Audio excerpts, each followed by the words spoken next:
Hola mis estimados estudiantes de cuarto año medio del Colegio San Juan de Dios, cuarto Hernán Rivera, cuarto Pablo de Roca.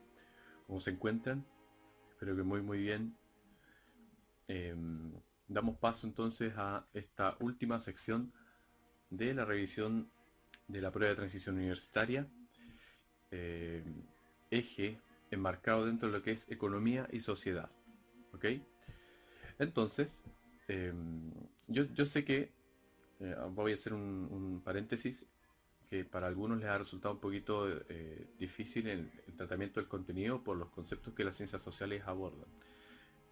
Para esto quiero ser enfático en que consulten, en que hagan las preguntas, las interrogantes que tengan, las hagan llegar para ir nosotros solucionando estos percances en torno al contenido. ¿Ok? Es por ello eh, que ya en esta última parte y final donde estamos finalizando estos ejercicios de análisis y comprensión de lo que corresponde a la prueba de transición, vamos a dejar posteriormente un formulario en el cual ustedes nos deben ir indicando eh, ciertos aprendizajes y ciertos elementos que para ustedes les resultó difícil. ¿Ok? Entonces damos comienzo a esta última sección de la prueba de transición universitaria y esperando que ustedes nos respondan, generemos esta retroalimentación para ir nosotros atacando esos puntos en los cuales en términos de aprendizaje podemos estar un poquito más débiles. ¿Ok? Sin más preámbulos, vamos ahora con la clase. Pues bien, antes de dar inicio a este taller, vamos a sugerir las siguientes instrucciones. Número 1. Estar cómodo en un ambiente proclive a la concentración. Quita todos aquellos distractores, ruido y todo aquello que dentro del ambiente no te genere estar concentrado. Número 2. Tener a mano el facsímil modelo de prueba de historia, geografía y ciencias sociales, entregado por el DEM. Si no tienes estos dos elementos de las instrucciones en este momento, te pido que pauses este video y en 30 segundos generes el punto 1 y el punto 2. ¿Ok? A partir de ahora, corre los 30 segundos. De vuelta, recuerda que puedes pausar o retroceder este video si requieres anotar algo en específico. ¿Ok? Bien, nuestro menú de clase ya desconocido por ustedes es el trabajo con el facsímil de historia, geografía y ciencias sociales. El título de clase, para quienes estén llevando registro de esto, es las preguntas correspondientes al eje de economía y sociedad. Esta es la clase número 5 y final. Como objetivo de clase, desarrollar las actividades de ensayo de asignatura del eje economía y sociedad. Preguntas desde la 71 a la número 80. En un inicio voy a comenzar con las preguntas desde la 71 a la 75 y finaliza el profesor Víctor Saavedra con las preguntas desde la 76 a la 80. Economía y sociedad. Este es el nuevo eje entonces que vamos a dar estudio. En el sistema económico 71, en el sistema económico mundial, ¿qué propósito se persigue con el establecimiento de relaciones comerciales con otros países? Número 1. Dinamizar el mercado de exportación. 2. Extender la inversión de capitales en el exterior. 3. Incrementar los impuestos a los productos importados. ¿Cuál creen ustedes que es la respuesta correcta en base a su estudio? Nos vamos a dar cuenta acá que dinamizar el mercado de exportación, por supuesto, es un enunciado que está correcto. Número 2, extender la inversión de capitales en el exterior. También lo que persigue la economía es poder llegar a muchos otros lugares y a otros flujos, a otros movimientos de de capitales de distinta índole e invertir en aquello, ¿cierto? Número 3, incrementar los impuestos a los productos importados. Esto es algo falaz, ¿cierto? Puesto que si yo busco establecer buenas relaciones comerciales con otros países, lo que menos quiero es que me suban los impuestos en el país donde yo voy a vender, ¿cierto? Lo mismo pasaría con la contraparte. No establecería un acuerdo comercial si yo los impuestos los voy a incrementar. Es todo lo contrario. Así que la respuesta correcta acá es la letra P, número 1 y 2. 72. Este fenómeno de la movilidad y flexibilidad de los recursos productivos hay que contemplarlo dentro de la lógica del capitalismo non-stop, sin pausa. Se trata de la posibilidad real que tienen y defienden las empresas para poder trasladar aquella parte o varias de su actividad productiva de un lugar a otro del planeta, y de acuerdo con sus objetivos globales. Los traslados se deben a que en el país de llegada la empresa espera encontrar ninguna regulación de tipo laboral o ambiental, una fiscalidad suave o nula, facilidad de repatriación de los beneficios, etc. Con respecto al país de abandono. José Iglesias Fernández contra la deslocalización, nacionalización y control obrero. Algunas reflexiones surgidas a raíz del caso del 2007. El texto anterior se refiere a un caso de deslocalización empresarial, práctica que se utiliza en el mundo globalizado actual. Al respecto, ¿cuál es uno de los efectos económicos directos que provoca esta deslocalización en la empresa? A. Menores costos de producción para los empresarios que recurren a este procedimiento. B. Estabilidad laboral y aumento de los puestos de trabajo en el lugar de origen de la empresa. C. Incremento de los precios de sus productos por los mayores costos de transporte. D. Reducción de la diversidad de productos en los mercados internacionales. E. Aumento de las iniciativas empresariales en los países en que se elaboran los productos. Para comprender lo que se pregunta, y en base al texto nos habla de la deslocalización, ¿cierto? Primero que todo, una empresa, ¿por qué se deslocaliza hacia otro lugar? Digamos de un país a otro, por ejemplo. De partida porque los impuestos son menores, ¿cierto? Entonces, si los impuestos son menores, en torno, supongamos, a impuesto ambiental, a impuesto en lo que tiene que ver con la venta también de los productos dentro del mismo territorio en el cual se quiere deslocalizar, lo que yo quiero generar es que el costo para producir el producto que estoy ofreciendo sea el menor posible, ¿cierto? Así que la A estaría correctamente, sería adecuada para responder a la pregunta que se solicita, ¿cierto? Efectos económicos directos. Estabilidad laboral y aumento de los puestos de trabajo. No necesariamente se puede dar una estabilidad laboral si una empresa se traslada a otro lugar, ¿ok? Y por lo mismo tampoco es un efecto económico directo, en el sentido de aumento de los puestos de trabajo. ¿Ya? Incremento de los precios de sus productos por los mayores costos de transporte. No viene al caso en este sentido, ¿cierto? Porque no aumentarían los precios. D. Reducción de la diversidad de productos de los mercados internacionales. No, todo lo contrario, si yo busco deslocalizar, mi producto va a llegar a otras zonas, ¿cierto? A otros territorios. Así que la reducción de la diversidad de productos no tendría nada que ver con lo que se solicita. E. Aumentan la iniciativa empresarial en los países que se elaboran los productos. Puede tener un efecto, pero la deslocalización surge directamente para abaratar costos, o sea, menores costos de producción, que me cueste menos producir un producto. Por lo tanto, la respuesta correcta es la letra A. 73. Banco Mundial. Mediciones de las regulaciones para hacer negocios. 2015. Hay que analizar y ver muy bien esta gráfica. En su facsímil les puede aparecer un poquito más grande la letra para que puedan leerla. ¿Ok? Ahí se van a dar cuenta que hace una comparación en diversos países, ¿ya?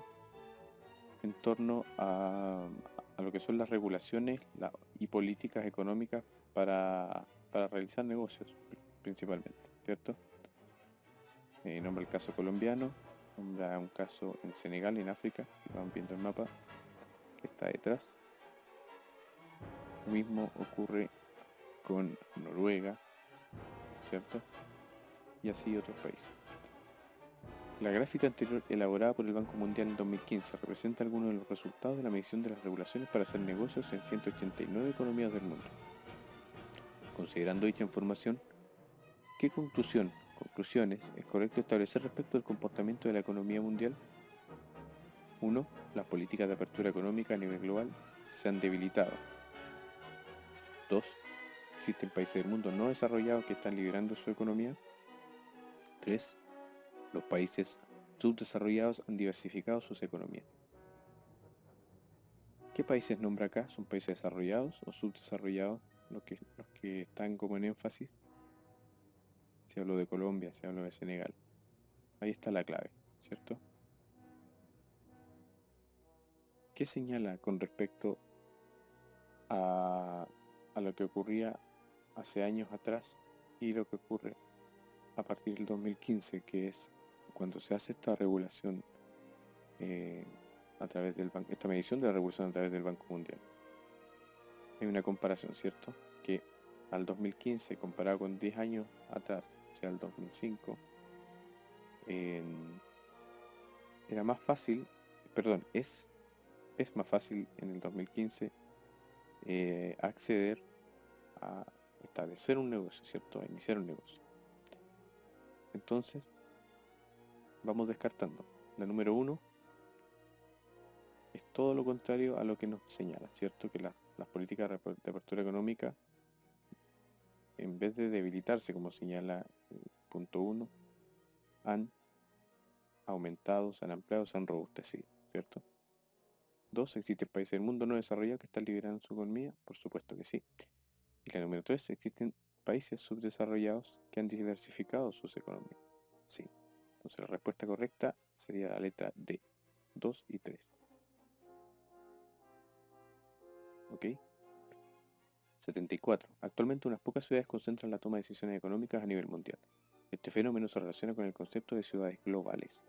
Al respecto, ¿cuál es el factor determinante para explicar la existencia de las denominadas ciudades globales? A. El crecimiento acelerado de su población. B. El aumento de la extensión territorial. C. La concentración del sistema financiero. D. La consolidación de un modelo político democrático. E. El surgimiento de centros comerciales en áreas metropolitanas. El crecimiento acelerado de su población, no necesariamente, porque si nosotros nos fijamos en ciudades globales como Londres, Múnich, París, Nueva York, son ciudades que no tienen un crecimiento acelerado de población de países, por ejemplo, asiáticos, ¿okay? Así que estaría descartado. El aumento de la extensión territorial, tampoco. No es un elemento que en las ciudades globales sea destacado, ya, porque las ciudades globales ya prácticamente no pueden crecer más como si lo abarcamos de manera general, ¿cierto? C, la concentración del sistema financiero, sí. La C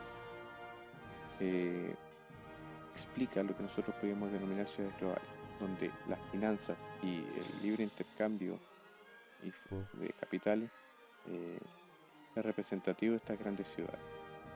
¿Okay? Si tú vas a París, si vas a Nueva York, Los Ángeles, California, ¿cierto? Te vas a encontrar con una alta concentración de distintas marcas, capitales que están detrás, ¿ya? Así que la C es correcta. La conciliación de un modelo político democrático, no, estos ya están consolidados hace mucho tiempo, generalmente, si nos abocamos a las ciudades globales de Occidente. Y E, el surgimiento de centros comerciales en áreas metropolitanas. No, surgimiento no. ¿Ya? Así que la respuesta correcta es la 74, es la C. 75. América Latina y el Caribe conforman una región que históricamente ha seguido patrones similares en lo económico. En este ámbito, ¿cuál es una de las características de esta región a inicios del siglo XXI? A. El desarrollo de una industria tecnológica reconocida en todo el mundo. B. La mayor concentración de sus exportaciones en el sector primario. C. La dependencia casi exclusiva de sus recursos turísticos. D. El predominio del sector manufacturero en la generación de empleo. E. La homogeneidad de los productos internos brutos nacionales. ¿Cuál es la respuesta correcta acá? Vamos analizando. ¿Desarrollo de una industria tecnológica? No, ¿cierto? En América Latina y el Caribe no se caracterizan por tener una altos estándares en industrias tecnológicas. ¿Ya? Existen, sí, pero no se compara como por ejemplo con los países desarrollados. B. ¿La mayor concentración de su exportación en el sector primario? Sí. En América Latina y el Caribe lo que se exporta es principalmente productos que conforman el sector primario. Hablamos de productos agrícolas principalmente, ¿cierto? O actividades de extracción, como son la madera, ¿ya? Productos que no requieren mayor elaboración. Así que la B estaría correcta. La dependencia casi exclusiva de sus recursos turísticos, no necesariamente, ¿no? Sabemos que no es casi exclusiva, por ejemplo, los países del Caribe, ¿ya? Ellos también exportan, ¿ok? No solamente dependen del turismo. Y para qué decir en América del Caribe, ¿cierto? Perdón, en América Latina. D. El predominio del sector manufacturero, la generación de empleo. No existe un predominio en el sector de manufacturas. Todo lo contrario. En las actividades de extracción es donde existe un predominio. Y E. La homogeneidad de los productos internos brutos nacionales. Aquí podemos darnos cuenta que no todos los productos internos brutos de América Latina y el Caribe son homogéneos, ¿ya? Existen variables. Brasil, por ejemplo, no lo podemos comparar con Venezuela en estas instancias, ¿cierto? O con República Dominicana, ¿ya? Así que la letra correcta de la número 75 es la letra B. Ahora los dejo con su profesor Víctor Saavedra. Una serie de medidas tendientes a potenciar su crecimiento y desarrollo económico, estableciendo para ello estrechos vínculos económicos, políticos y culturales con el resto de las economías mundiales. En relación con lo anterior, ¿cuál de las siguientes medidas ha sido implementada por el Estado chileno para alcanzar una mejor inserción en el contexto económico mundial? Nuevamente esta pregunta en su contexto nos está hablando de cómo es la economía, de cómo el Estado ha desarrollado este modelo económico, y para eso las alternativas: letra A, potenciar la inversión directa de recursos estatales en el sector agroindustrial exportador. B, fomentar la productividad mediante políticas públicas que estimulen la inmigración. C, aumentar sostenidamente los aranceles de los diversos productos importados. D, diversificar la producción de bienes y servicios destinados al comercio internacional. E, promover la elaboración de bienes de consumo durables para satisfacer la demanda interna. La pregunta anterior nos mencionaba qué medida ha sido implementada por el Estado chileno para poder tener una mejor inserción en el contexto económico mundial. O sea, me habla de cómo puedo hacer que la economía chilena pueda posicionarse en un mercado internacional. Y en base a eso, ¿qué medidas ya ha tomado el Estado? En esa lógica, para analizar la alternativa, vamos a ver.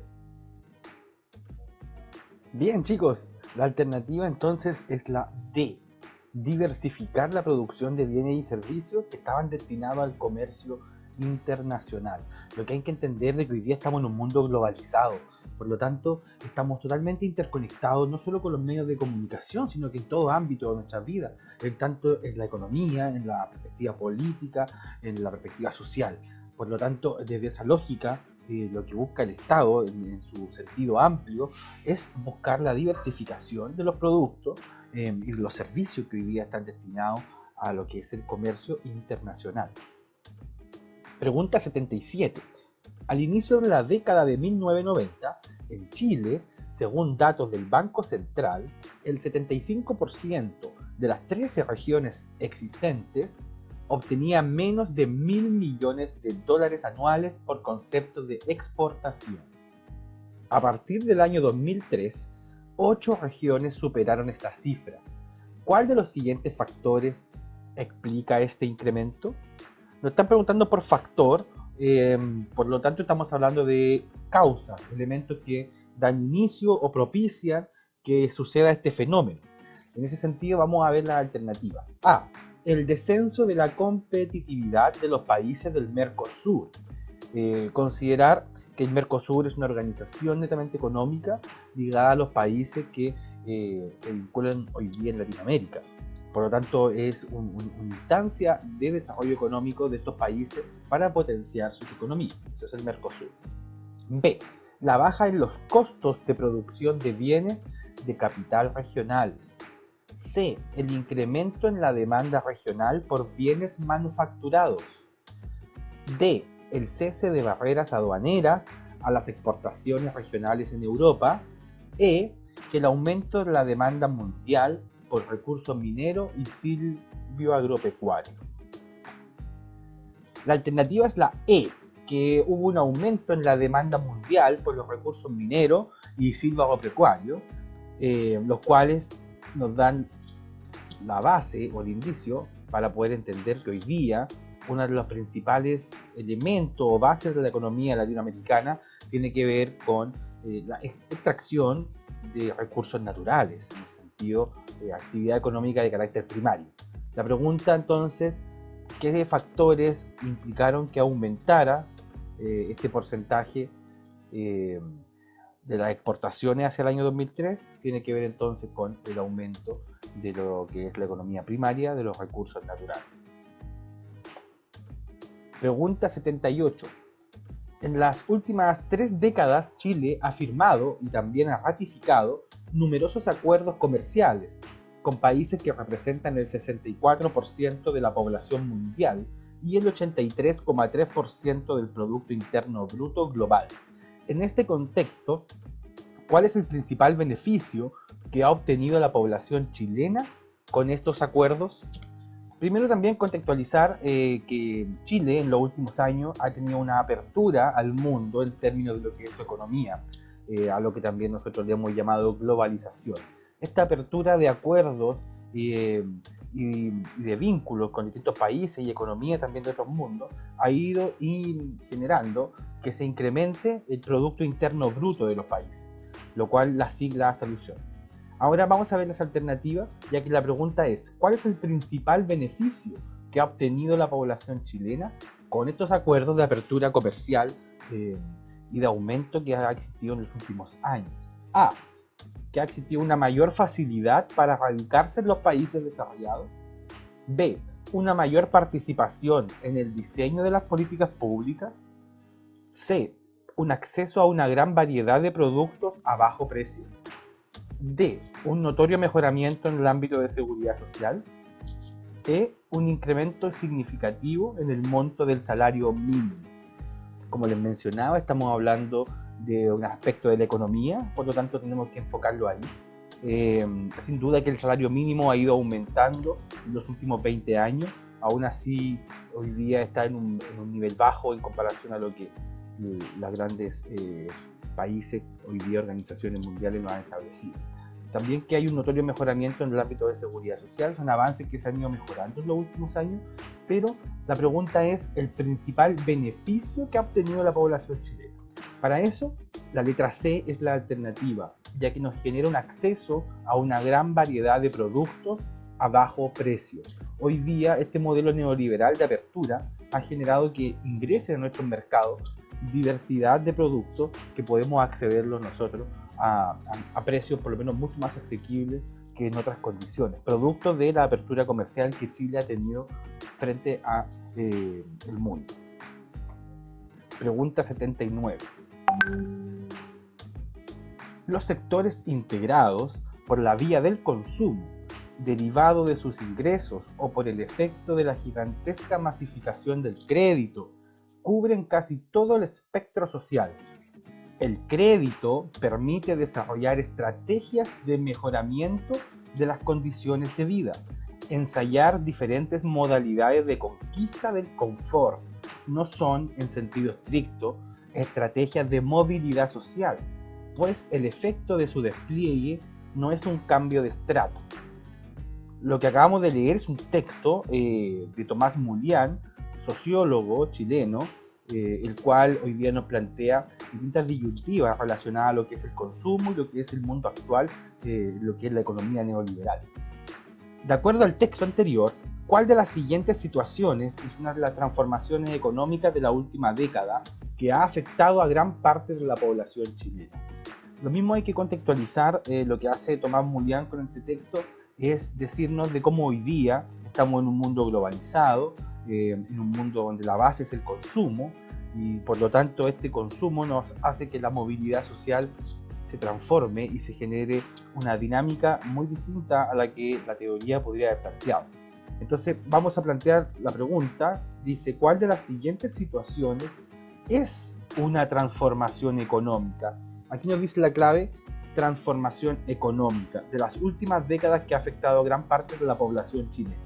A. La permanente precarización de las condiciones de trabajo.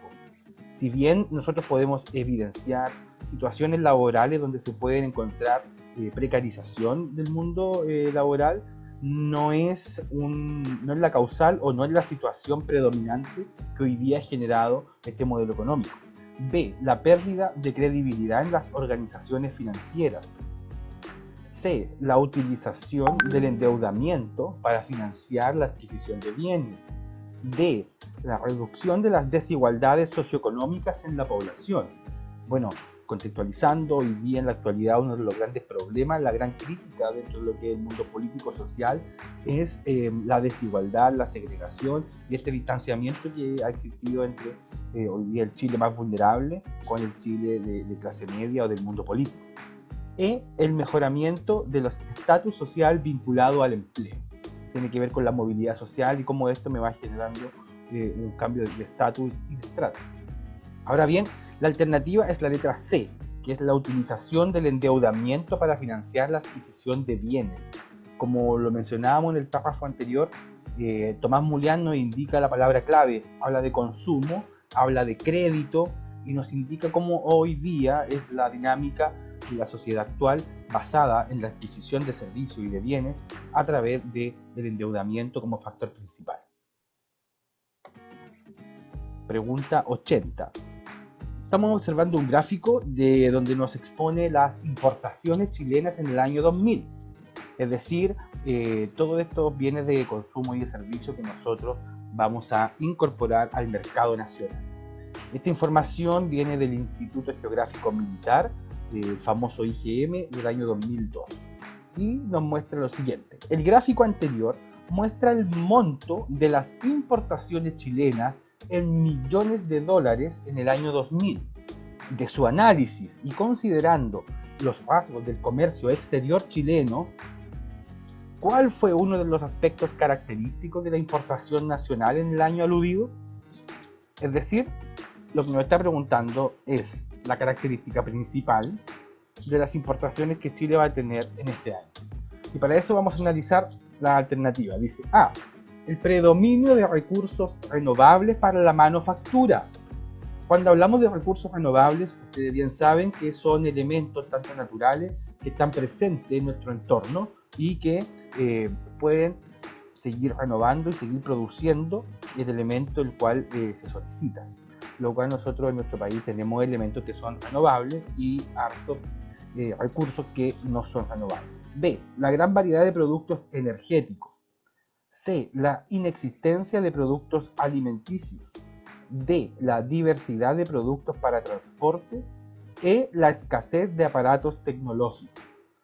Si nosotros observamos el gráfico, nos vamos a dar cuenta que en términos de millones de dólares, lo que más nuestro país ha requerido tiene que ver con recursos naturales, en este caso como el petróleo, ¿ya?